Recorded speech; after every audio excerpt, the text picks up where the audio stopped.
Welcome back to the news, everybody. I've got a whole bunch of great stories for you today. Did you know that FIFA can actually get worse than loot boxes? It's not the only story that I've got, but it's pretty damn funny. That said, I've got to start off with a spot of crime. Yes, a game stolen. So, in April, Tyson from Toybox Games used the UE5 City demo for The Matrix, right? Remember the one that came out and blew everybody's mind? He used that to basically make a demo of a Superman-like game, right? They would leverage the awesome tech of that demo to, I guess, have Superman fly around the massive, infinite-like procedural city.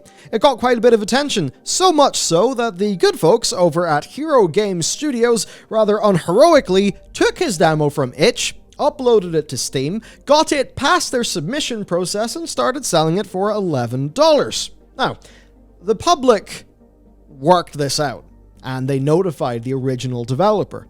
He raised the alarm on Twitter, he asked his followers to report the game in Steam. Nothing was done. Yeah.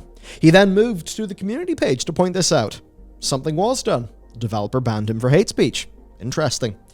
Then he had to buy the game, of course, his own game, and then, because he did that, leave a review. Now, this is all quite silly, because, there was even a video that he put up, and the developer copyright struck the developer's video of his own game. So that's quite something. They accused him of lying, that he was a former dev out to steal from them, that he should be ignored, all of this crazy stuff.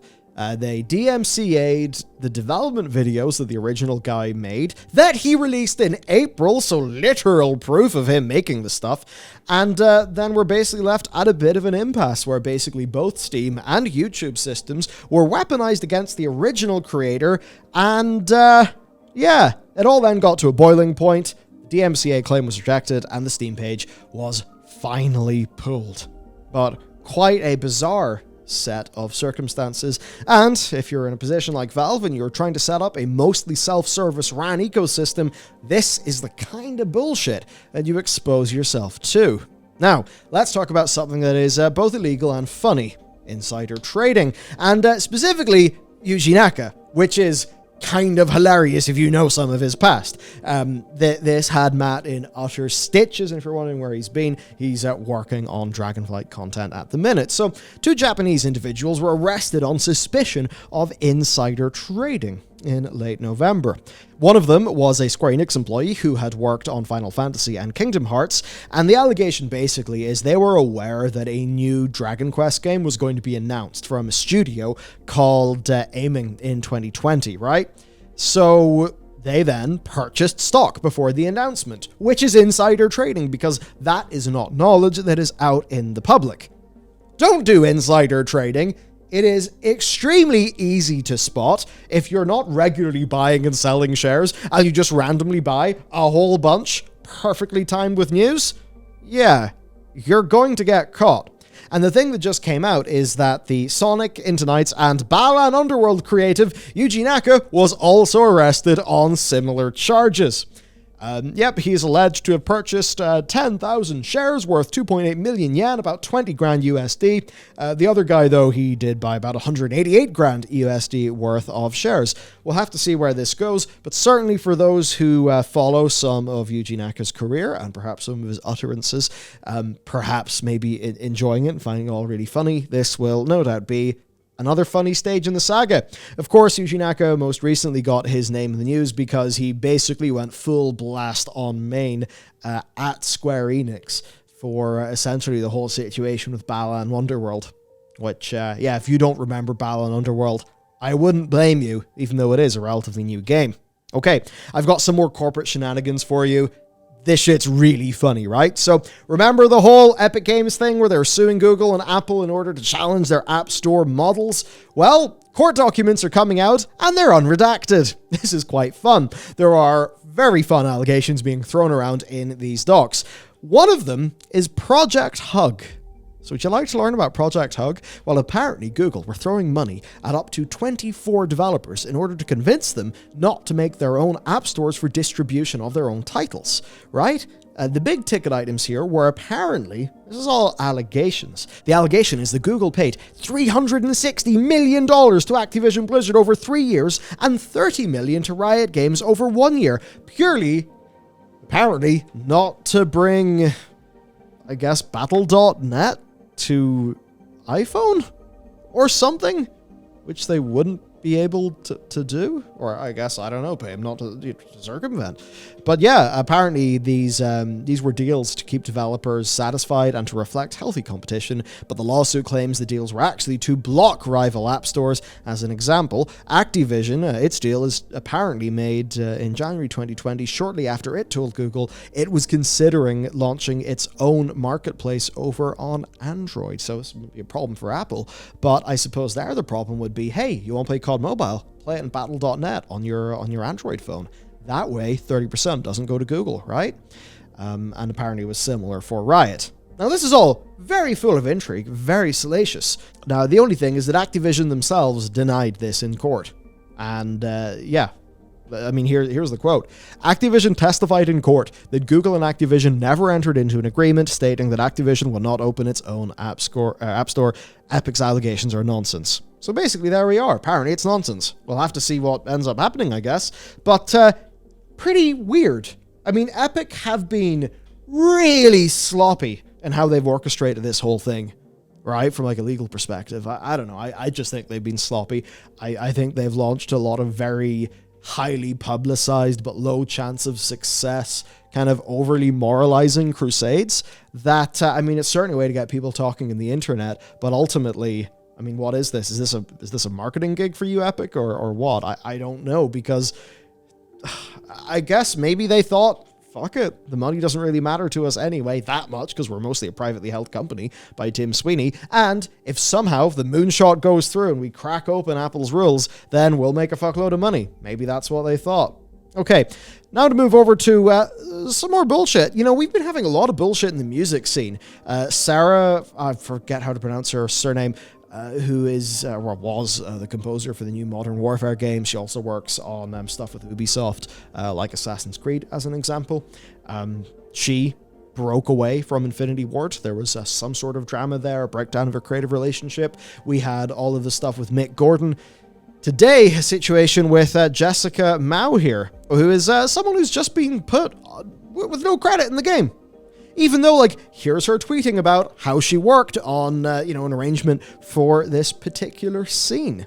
It's a fairly interesting thing. This particular scene, actually, that she was, partially behind the music of, was really strong, and it's somewhere where she can very clearly point to her having had a material impact on the final game that was released by the company. The thing is, though, she's not credited for this work.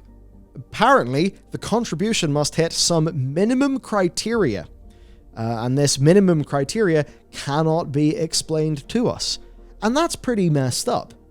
I mean, maybe if there was a conversation and like a few hours of work, but it went nowhere, I guess I could understand that. But ultimately, this person's contribution to the game that is present in the final shipped version of the game is uncredited. And to me, that just feels really bad. And it's kind of weird and hypocritical from Sony, because they also make a really big deal of their intern schemes. And one of the biggest parts of this industry is through getting credits, right? Developers can work in games for years that don't come out. Maybe they leave partway through, and often they're worried that they won't get a credit to their name, right? Because at the end of the day, it's good to get credits when you're working on in an industry. So really, it's a daft situation. Next then, an interesting one that certainly has fans of a game that I personally love and put many hours into, a bit sad. So Gearbox now seemingly have got some of the Saints Row franchise, a little bit basically, where it seems like Gearbox, which is the American branch of Embracer Group, seems like the broader group thinks that Gearbox will be better placed to, I guess, supervise, to sort of lead over whatever the development of the Saints Row franchise, which would make a lot of sense considering the most recent game certainly did come out to rather scathing reviews. Another thing that we learned then is that they've actually acquired the rights to the intellectual property Risk of Rain. Now, I remember playing the original Risk of Rain. I absolutely adored that game. I really enjoyed the sequel. Of course, the sequel had actually been published, that was published by Gearbox, obviously with Hoppo, the developers. Now, Gearbox are very happy about this, right? This acquisition. They've talked about console ports for the recently released DLC and a whole bunch of that, saying that basically, they will be working on with Hoppo and that this is all going to mean more Risk of Rain. But ultimately for the fans, though, they're not really enthused about this because, it's Gearbox. Unfortunately for a large segment of consumers, the name Randy Pitchford just evokes, it'll be a shit show. Because he's not really done a good job of reputation managing himself, shall we say. But the thing is, this is likely better than the alternative, being real with you, because here is a Discord message, right? You can see there from Hoppo, saying, I'm an individual, not a company. As an individual, as an individual, no longer want to work on just the same game forever, and I think if I continued, it would affect the quality of the game anyways. So, this is not a case of corporate decision-making.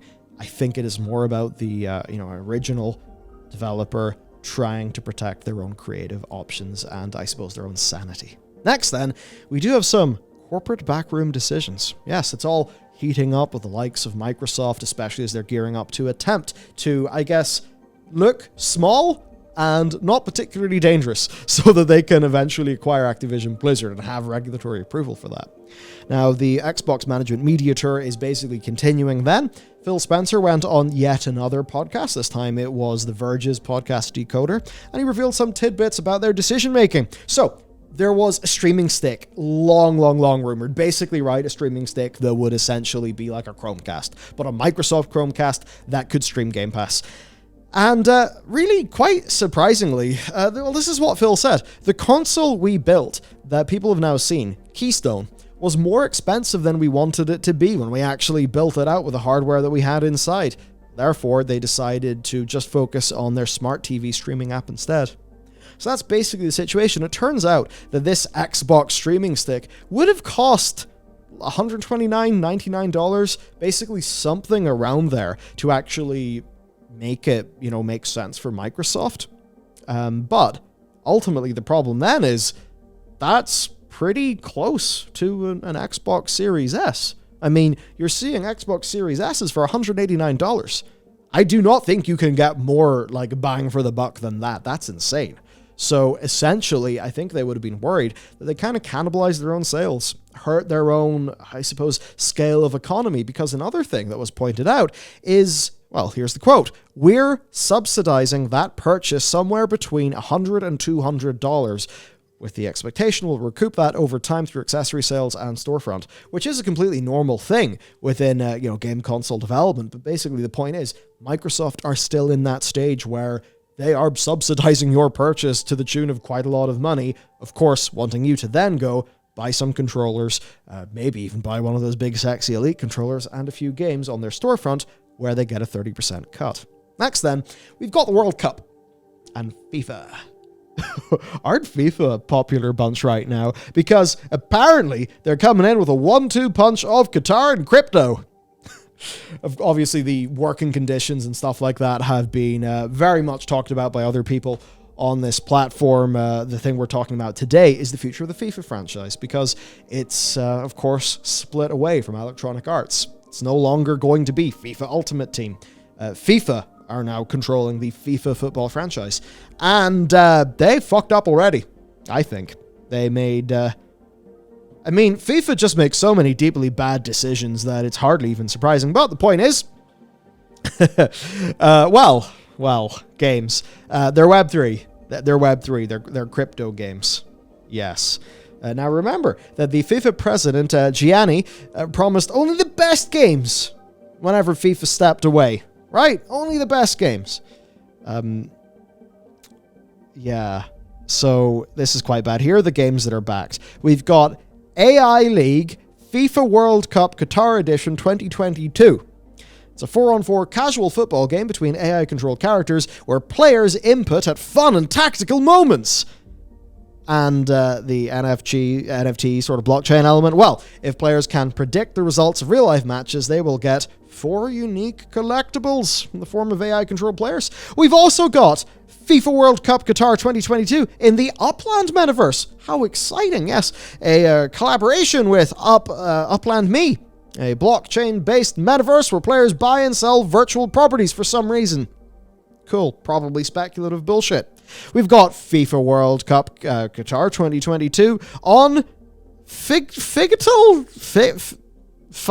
something? Who knows? Fans can augment a Golden Globe football from the palm of their hands into the real-life environment, own a limited fragment of it to attach and eternalize their hand-picked FIFA World Cup pictures and video moments, and then, of course, Matchday Challenge FIFA World Cup Qatar 2022 edition, which is a highly engaging, casual, social prediction game based on football cards. Remember again, Gianni said we'll only see the best games now that Electronic Arts aren't there. Yeah, so whatever FIFA's doing, no, I think if you want your normal football fix and to be stuck in the Ultimate Team mines, you will have to go to the new Electronic Arts game. Because FIFA are completely dead set on just driving the whole thing into the ground like a bunch of morons, but that's FIFA. They're a bunch of corrupt morons, and on the finishing note of corrupt morons, which is really half of what we do in this channel, go watch some of our other videos. I hope you have a great day. You found this at least to be kind of entertaining. I definitely think that hearing about what Gianni thinks is a great video game is pretty much comedy gold. Alright, have a good one. Thanks for tuning in, and I'll see you next time.